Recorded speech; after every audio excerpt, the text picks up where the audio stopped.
shifting in a slightly different direction. I think it's safe to say that change is... The moment the sealed estate ruling was read inside Windsor, the room changed forever. Prince Louis, still young and unaware of the full weight of inheritance, had been named heir to a forbidden royal country estate, long kept outside ordinary family claims. But the greater shock came seconds later. Lilibet's claim was officially blocked, and the silence that followed felt heavier than any public scandal. Before we go deeper into what this really means for the royal family, make sure to subscribe so you don't miss a single update. Charles sat with the file open in his hands, but for several seconds, the king did not speak. He understood what a private royal estate decision meant. A family ruling over land held outside the normal structure of titles. This one named Louis as future inheritor of the estate, while closing the path that might have allowed Lilibet to make a claim. That mattered because the estate was never treated like an ordinary house. It had been protected by old instructions and a succession pathway built to keep it near the tree, working heart of the crown. William stayed still, yet the prince's hand tightened against the chair the instant his youngest son's name was spoken. He knew Louis was not merely receiving land. The boy was being handed protection, symbolism, and a future identity before he could even understand the weight of it. Catherine felt the same burden in silence, because she knew a child could be honored and wounded by the same inheritance.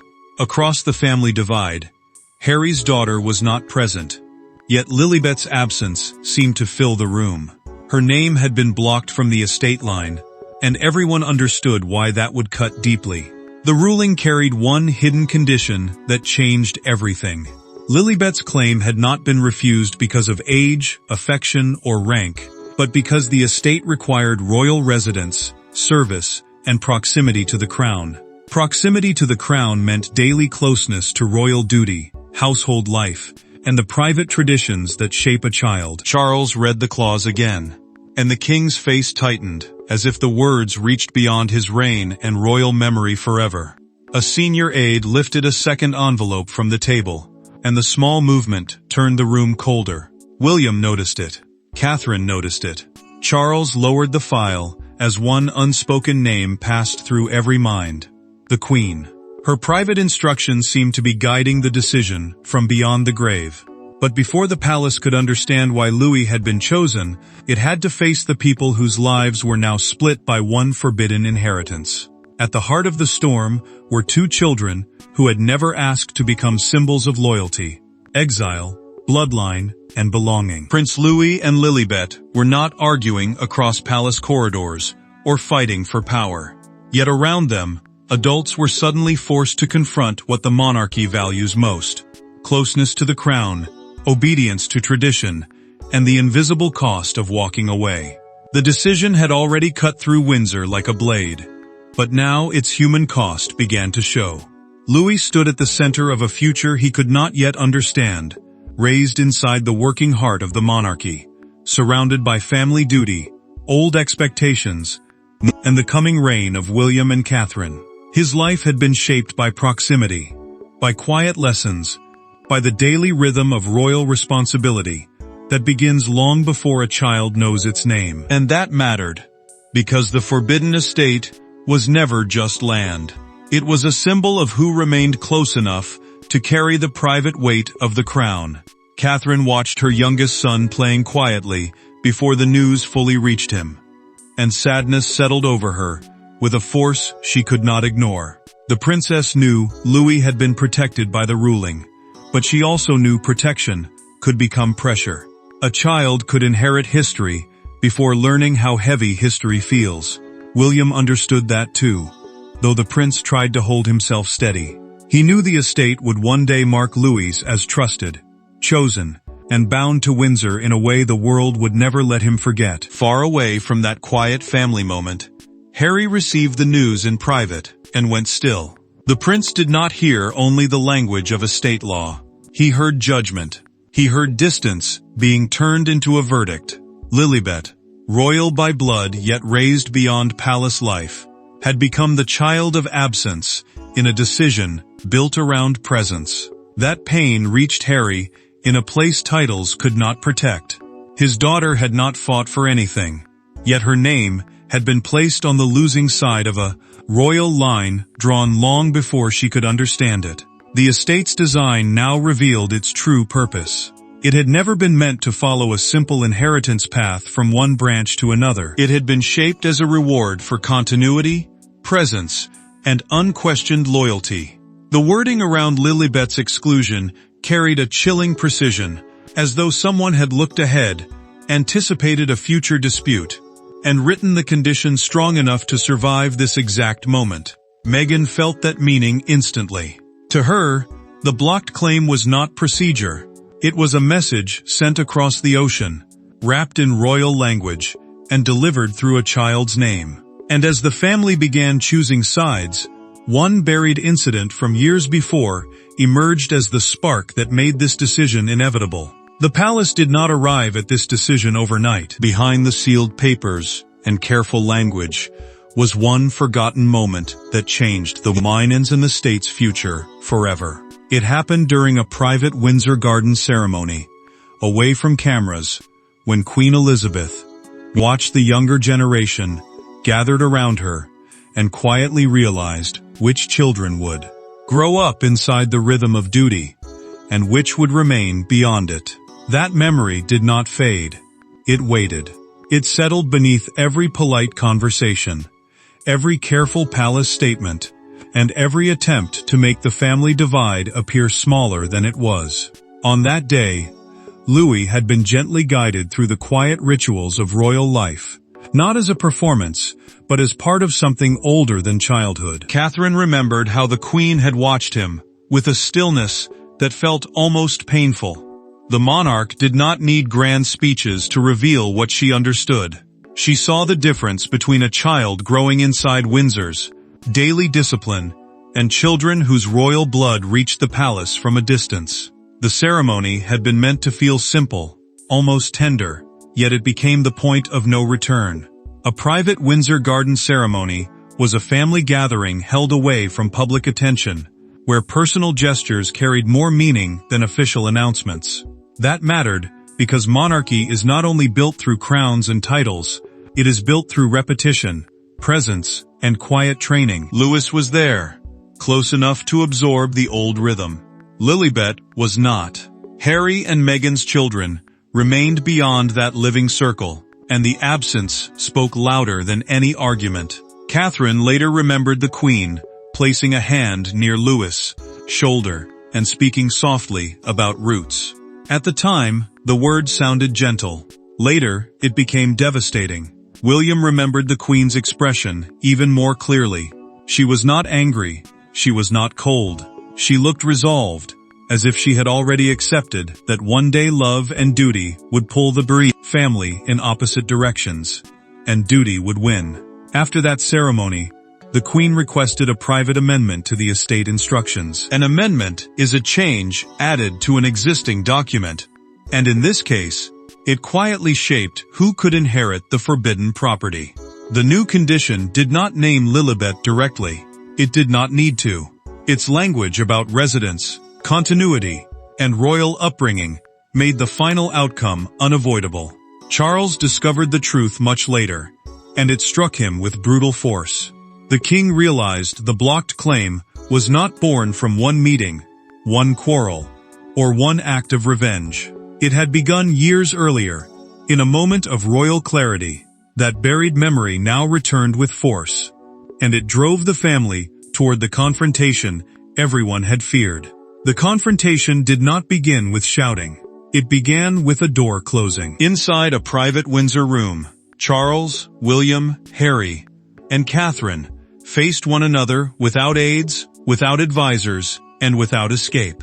The estate ruling lay on the table between them, but it felt less like paper and more like a verdict on years of wounds that had never healed.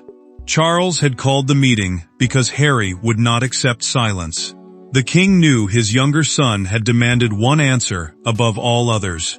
Why had Lilibet's claim been blocked while Louis was named instead? This was not a public briefing, not a polished palace statement. and not another careful attempt to hide family pain behind royal language. It was a private reckoning. A private Windsor room meant a closed family setting inside the royal residence, where decisions could be discussed without officials shaping every word. And that mattered because this dispute was no longer only about an estate. It was about whether one branch of the family still belonged close enough to inherit what the crown considered sacred. William entered with the weight of a father and a future king pressing against him. The prince knew he was not simply defending Louis. He was defending the belief that the estate belonged to continuity, not grievance.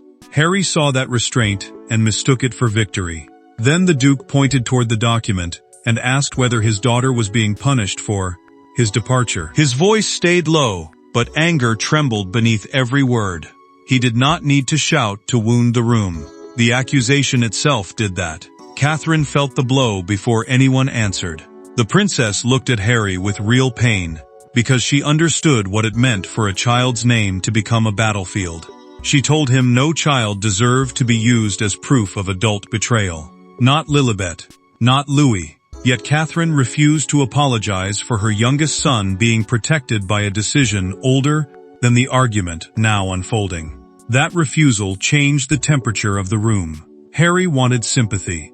He received sorrow wrapped around steel. Charles finally revealed the truth Harry had feared. The king explained that the ruling could not simply be reversed, because it carried the late queen's private authority and legal estate conditions. Legal estate conditions meant written rules attached to the property, rules that controlled who could inherit it, regardless of personal emotion. The queen's authority gave those rules deeper force, because her private instruction had shaped the estate's future before the family fully understood the cost. William then placed one page in front of Harry. The prince did not push it. He let it sit there. The clause blocked claims from heirs raised outside defined royal guardianship, meaning children not brought up within the daily care, duty, and discipline of the royal household. Harry stared at the page, but he did not take it. The silence after that was more devastating than any argument. Harry left the room without the copy. Charles watched him go and understood the decision had now become bigger than inheritance. But the true power behind the ruling was not in the argument. It was in the mechanism, quietly, built to make the verdict impossible to overturn. Every monarchy survives on symbols, but every inheritance survives on language. Hidden beneath the emotional shock was a clause so precise that even Charles could not soften. It did not rage. It did not accuse. It simply drew a line through the future and declared that the forbidden estate could pass only to a child formed within the crown's private world. Charles read the words again after Harry had left, and the silence around him felt cruel. The king had faced anger before. He had lived through scandal, grief, distance, and public judgment. But this was different, because the clause did not give him room to act like a father. It forced him to act like a monarch. A royal trust panel, meaning a small group legally appointed to protect and enforce family estate instructions, now held the power. They were bound not by headlines, not by sympathy, and not by Charles's private wish to heal the wound between William and Harry. They were bound by the late Queen's wording. The condition was devastating because it sounded simple. The inheritor had to be raised under direct royal guardianship, educated in household duty, and physically connected to royal country life. Royal guardianship meant more than care or affection. It meant daily formation inside the institution, learning its rhythms, its rules, and its expectations from within. That was why Louis qualified. That was why Lilibet did not. The words gave no insult, but they carried a final judgment. Presence mattered. Continuity mattered. Distance had consequences. Charles set the paper down slowly, and the king's face revealed the pain of holding power without control. He could command ceremonies, sign documents, and speak for the crown, yet he could not loosen a sentence written to survive exactly this crisis. Across the room, Camilla watched him with uneasy understanding. The Queen Consort knew this decision strengthened William's line at the very moment the family needed repair. She also knew Harry would not see a legal clause. He would see exclusion. He would see his daughter's name pushed beyond a gate that royal blood alone could not open. Then the sealed note changed the mood entirely. It explained that the estate was meant to remain with the child most likely to preserve its private royal purpose. That phrase cut through every argument. The note identified Louis not as a political favorite, not as a weapon against another branch, but as the child chosen to carry a quieter, less visible part of Windsor's legacy. It was not victory, it was burden. Once the trust panel confirmed the clause was binding, the palace stopped preparing answers and began preparing for damage. Every branch of the family would feel it. And when the ruling became impossible to undo, the first cracks appeared not in the paperwork, but in the faces of those forced to live with it. The first fallout did not happen in public. It happened quietly at Kensington, where William and Catherine had to decide how much of the truth a young child should carry. Prince Louis was still shielded from the full meaning of the decision, but the adults around him moved differently now, as though every hallway had become part of a future already chosen for him. Kensington received the confirmation with a kind of silence that felt almost heavier than panic. The estate transfer pathway had formally begun, meaning the private process of preparing the forbidden property for Louis's future inheritance was no longer just a possibility whispered through palace papers. It had become practical, real, moving, and that mattered because once an inheritance pathway begins, the family is no longer debating what might happen. They are adjusting to what has already been set in motion. William understood that shift instantly, and the prince knew his son had crossed into a story he was still too young to read.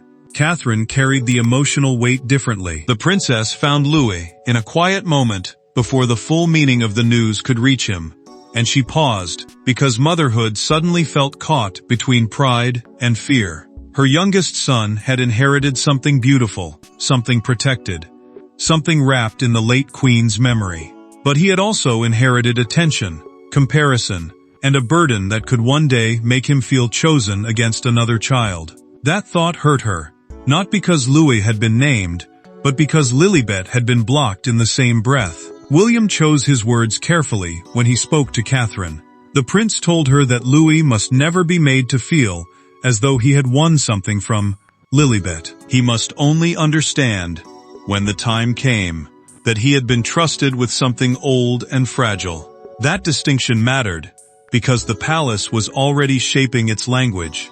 Staff were instructed to treat the ruling as settled, while avoiding public words that could sound like a direct attack on Harry's daughter. The monarchy needed calm, the family needed mercy, but the decision itself offered neither. Then the hidden weight of the estate began to emerge.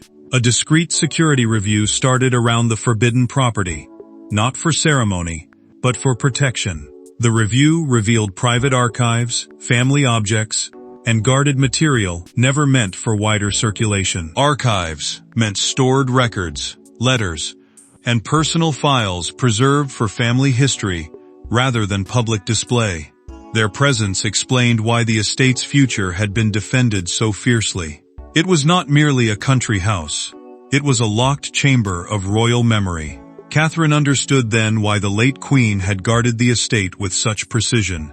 Its past explained Louis's place, and its secrets explained why Lilibet's claim could not be accepted. As the princess closed the nursery door softly, she knew the next turning point could not come from courtiers, lawyers, or royal language. So the story moved away from formal power and into a private conversation, where two people finally spoke as family, not as symbols. For once, there were no officials in the room. No documents were placed between them. No titles were spoken at first. William and Harry stood facing each other like brothers, who remembered too much and trusted too little. The estate had become the latest battlefield, but beneath it was the older wound neither man could escape. Who stayed, who left, and who paid the price. William had agreed to the private meeting because the earlier confrontation had only sharpened the pain. The prince understood that every official word made Harry feel cornered, and every legal explanation made Lilibet's exclusion sound colder. This time, there would be no palace aides softening the language, no royal trust panel hiding behind procedure, and no table stacked with papers to turn family grief into a state business. That mattered because the argument had moved beyond inheritance. It had become a question of whether brotherhood could survive when duty had already made its choice. Harry arrived ready for defense, but he found something more unsettling. William stood without documents, determined to speak plainly.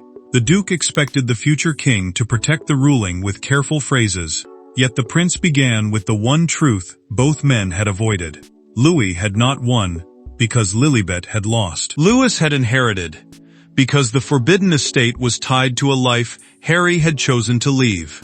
The words landed hard, not because they were cruel, but because they carried the terrible weight of consequence. Harry's anger did not disappear.